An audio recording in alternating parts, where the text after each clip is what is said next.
பிரியமானவர்களே, இயேசு கிறிஸ்துவின் நாமத்தில் இந்த நாளிலும் உங்களை நான் வாழ்த்துகிறேன். உங்களை குடும்பமாய் பார்ப்பது எனக்கு ரொம்ப சந்தோஷம். உங்கள் குடும்பத்தில் இருக்கிற எல்லாரும் வந்திருக்கிறாங்களா பாருங்கள். பெரியவங்க, குட்டி பிள்ளைகள் வந்திருக்காங்களா பாருங்கள். குட்டி பிள்ளை உங்கள் அப்பா அம்மா வந்திருக்காங்களா, அண்ணா அக்கா தாத்தா பாட்டி வீட்டில் இருக்கிற எல்லோரும் வந்திருக்காங்களா பாருங்கள். கையில் பைபிளோடு வந்து உட்காரணும். சரியா? இப்போது பைபிள்லேருந்து ஒரு வசனத்தை வைத்து நம்ம ஜெபிக்க போகிறோம். சரி, எபேசியர் 6ஆம் அதிகாரம் 12ஆம் வசனம் இடுங்க.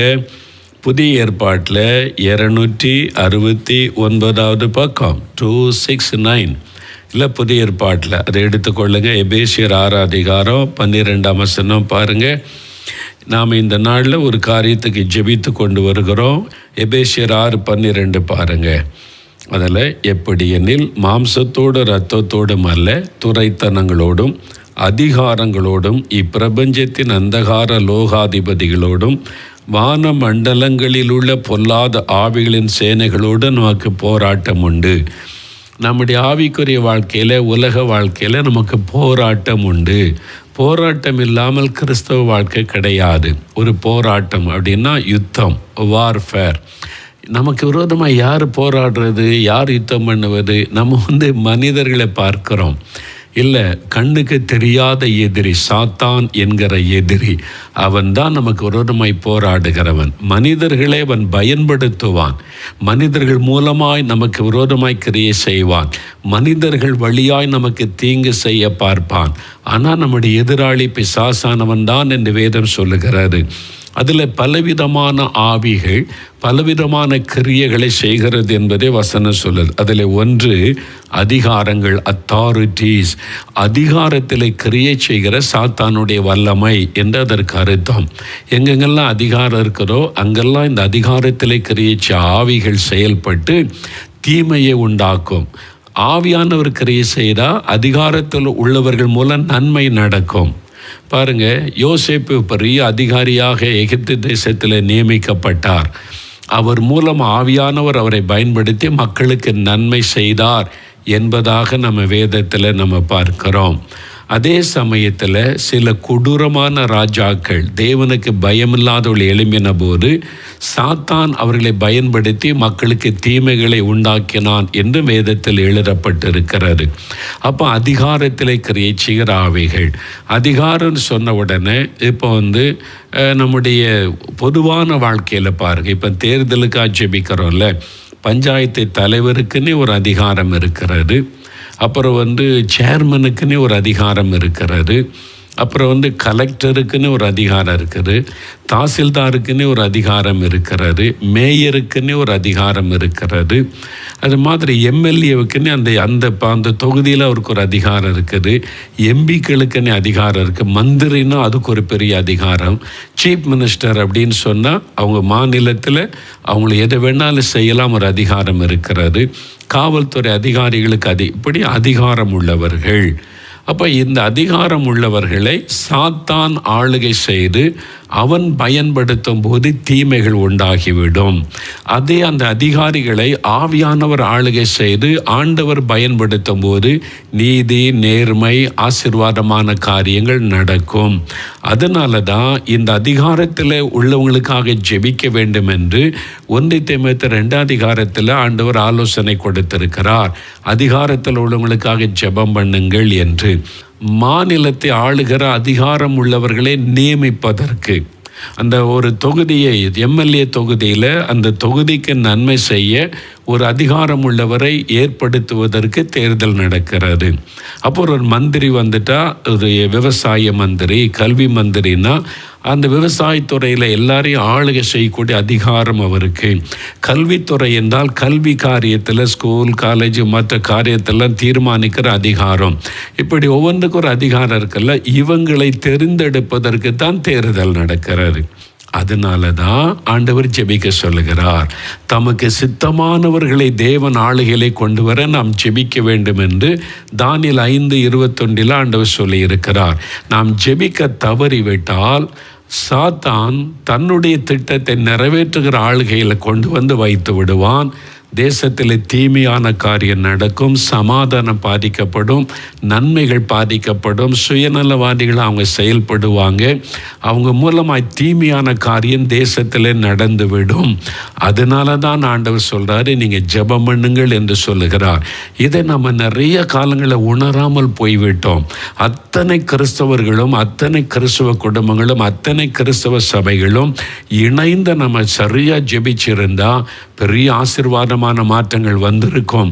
இப்போ ஆண்டவர் ஒரு விழிப்புணர்வை உண்டாக்கி இருக்கிறார், நம்ம ஜெபிக்கணும். உதாரணத்திற்கு ஒரு காரியம் பாருங்கள், வேத புஸ்தகத்தில் 1 நாளாகமும் 21ஆம் அதிகாரம் 1வது வசனத்தை பார்த்தீங்கன்னா, பைபிளை திருப்பி பாருங்கள். 1 நாளாகமும் 21ஆம் அதிகாரம் 1வது வசனம். பழைய ஏற்பாட்டில் 531வது பக்கம் பாருங்கள், அந்த ஒரு வசனம் பாருங்கள்.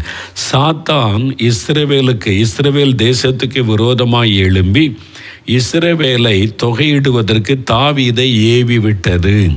தாவீது யார்? இஸ்ரவேல் தேசத்தினுடைய ராஜா. அவர் தான் ஜனங்களை ஆளுகை செய்கிற அதிகாரத்தில் இருக்கிறவர் தாவீது.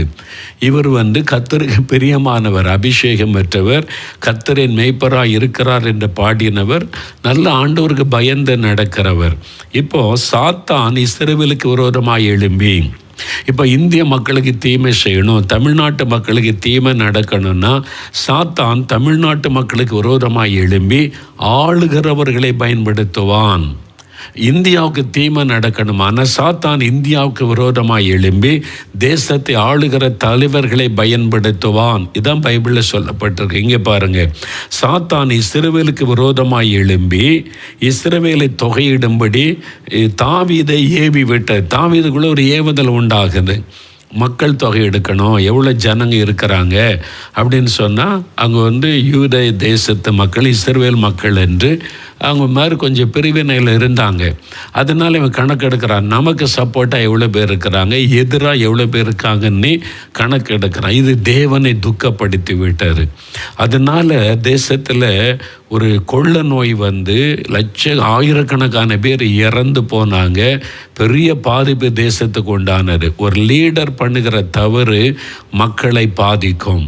ஒரு தலைவர் பண்ணுகிற தவறு தேசத்தில் சாபத்தை கொண்டு வரும், மாநிலத்தில் சாபத்தை கொண்டு வரும், மக்களுடைய வாழ்க்கை பாதிக்கப்படும் என்பதாக வேதம் சொல்லுகிறது. தெளிவாக பைபிள் எழுதப்பட்டிருக்கிறது.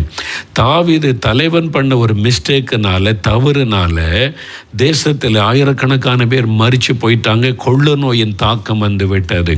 நல்லா அறிந்து கொள்ளுங்க. அதனால தான் நம்ம ஆளுகிறவர்களுக்காக செபிக்கணும்னு பைபிளில் சொல்லப்பட்டிருக்கிறாரு.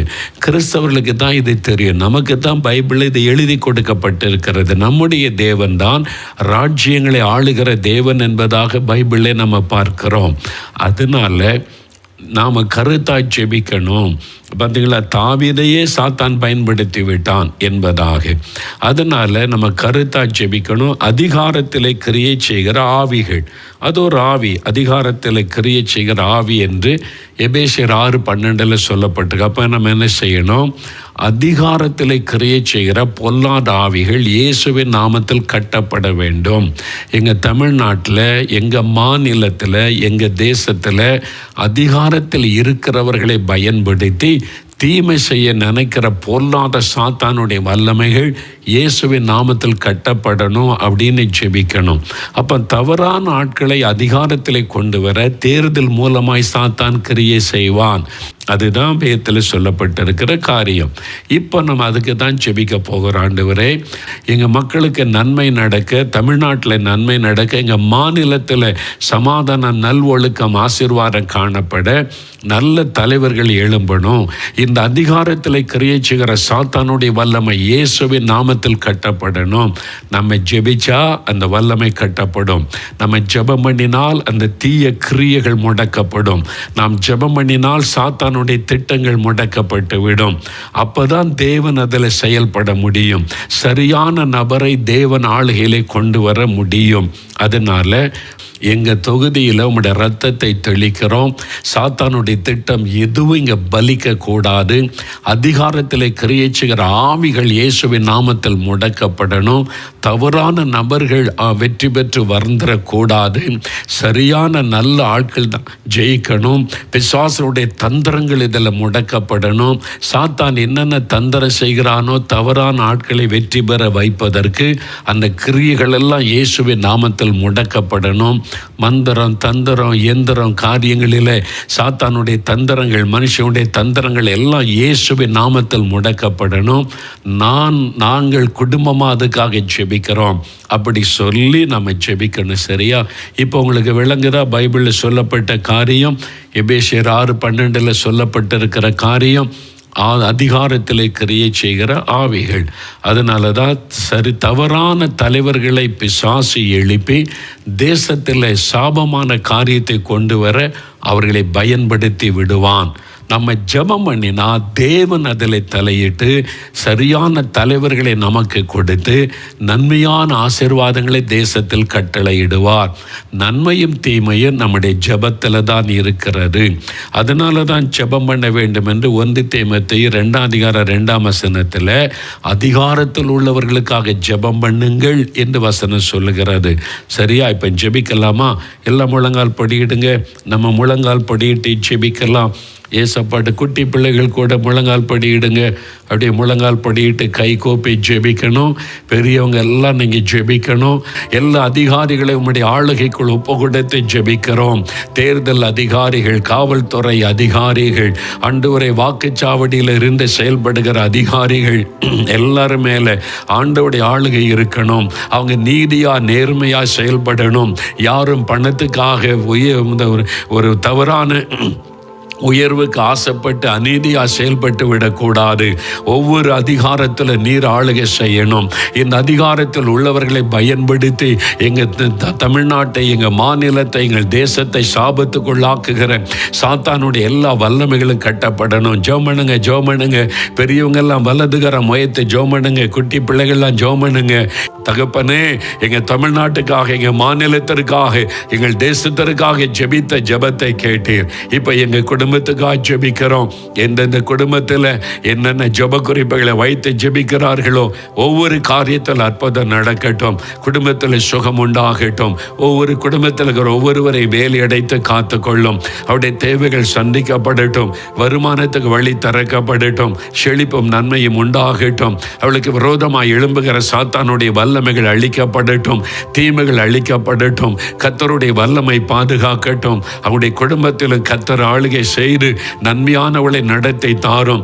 அவங்க என்னென்ன ஜெபிக்கிறாங்களோ உடனே இயேசுவின் நாமத்தில் நிறைவேறட்டும். நீர் ஆசீர்வதித்ததற்காய் ஸ்தோத்திரம், ஸ்தோத்திரம். இயேசு கிறிஸ்துவின் நாமத்தில் ஜெபிக்கிறோம் பிதாவே. ஆமேன், ஆமேன்.